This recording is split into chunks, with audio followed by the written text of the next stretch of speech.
Are you sick of wasting time and money at the range when you're going to sight in your rifle? Well, so am I. It can be very confusing where your rifle's actually hitting if you don't bore sight it. So in today's video, I'm going to show you my method to bore sight it at home for free so you can be shooting groups like these within minutes at the range.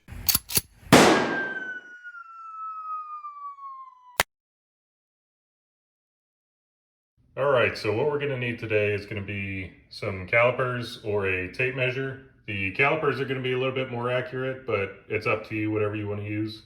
You're also going to need some sort of flat edge, a marker, a target that is circular and approximately the diameter of the bore whenever you're looking down it at 10 yards. You're also going to need your rifle with a bipod and a rear rest of some sort, kind of like this block or a sandbag. But I would highly recommend that you purchase something like this lead sled right here. So first things first, you're going to want to make sure that your rifle is clear, and then you're going to want to go ahead and remove the bolt. This will also ensure that the rifle is clear and safe, and you're not going to need it anyways because you're going to be looking down the bore of the rifle. Next thing you're going to want to do is measure the scope height. Now, scope height is the center of the scope tube to the center of the bore. And to measure this, I usually like to go from the center of this gas port to the center of the rings. This should be on every bolt action rifle. Okay. And this should give us a relatively accurate and quick measurement. So it looks like mine is about 2.4375. We're going to use this measurement to do some markings on the target, so let's get after that. So this is going to be where you want your flat edge and marker. You're going to take the measurement that you just took on your scope, and you're going to measure from the center of the target to the edge of where you measured from, and then make a mark. You're then going to draw a line as perpendicular to the center as you can. And then because this line doesn't go up further, I'm going to go ahead and extend that out as well. We're going to use this as a point of reference for whenever we want to bore sight our rifle. Now you may be asking yourself, what was the purpose of translating this height into the target? And that's because we're going to be bore sighting at 10 yards. So if we think about this logically, if we were to draw a line from the scope to where it needs to be on the 10-yard target, and we were to draw a line from the bore to the 10-yard target, the lines would intersect at the 10-yard target. So if we continue to follow the line of the scope after it hits the 10-yard mark, because we started at a downward slope, it's going to continue that trend, and at 100 yards it's going to be extremely low, meaning that the bullet is going to hit extremely high on your shot. So there's a good chance that the bullet would not actually hit the paper target, and you'd be wasting ammo trying to figure out where you were hitting. So then how does my method work?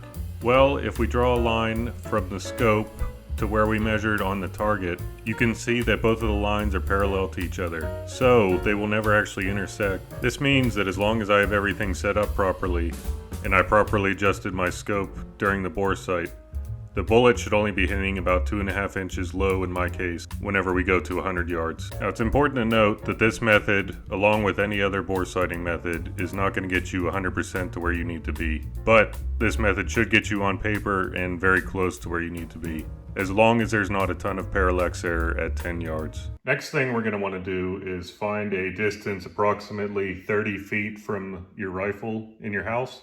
It can also be outside if you don't have 30 feet in your house. And then you're going to want to attach the target to be as parallel with the top of the door as possible. And then you should be good to go. Next thing you're going to want to do is make sure that your rifle is firmly mounted. And then you're going to want to make sure that the bore is concentric with the circular target that we just placed down there. So you may need to adjust accordingly. One thing to keep in mind is to make sure that the scope is as level as possible, and also to adjust the parallax down to 10 yards if you have it.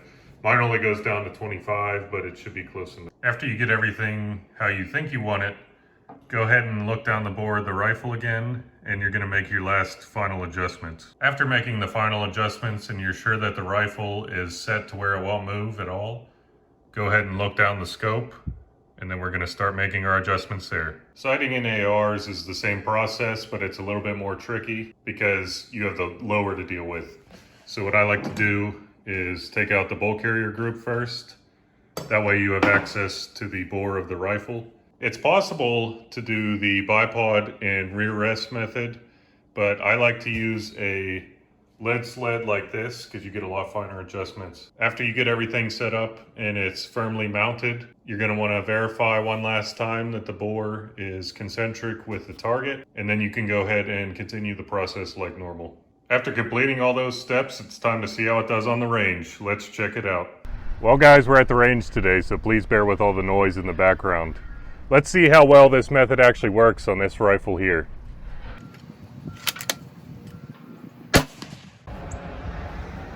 All right, let's see how we did, guys. Looks like we're about 3 inches high and about an inch to the right.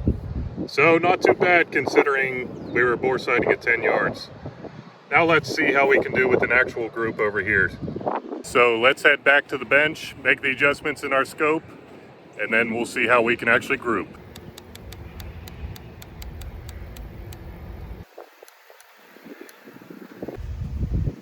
All right, guys, let's see how she shoots.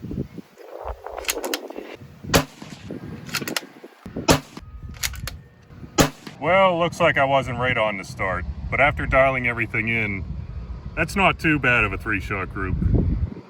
I sure hope you liked today's video, and if you did, I'd really appreciate if you smash that like button. I would also appreciate if you subscribe to the channel for more content like this.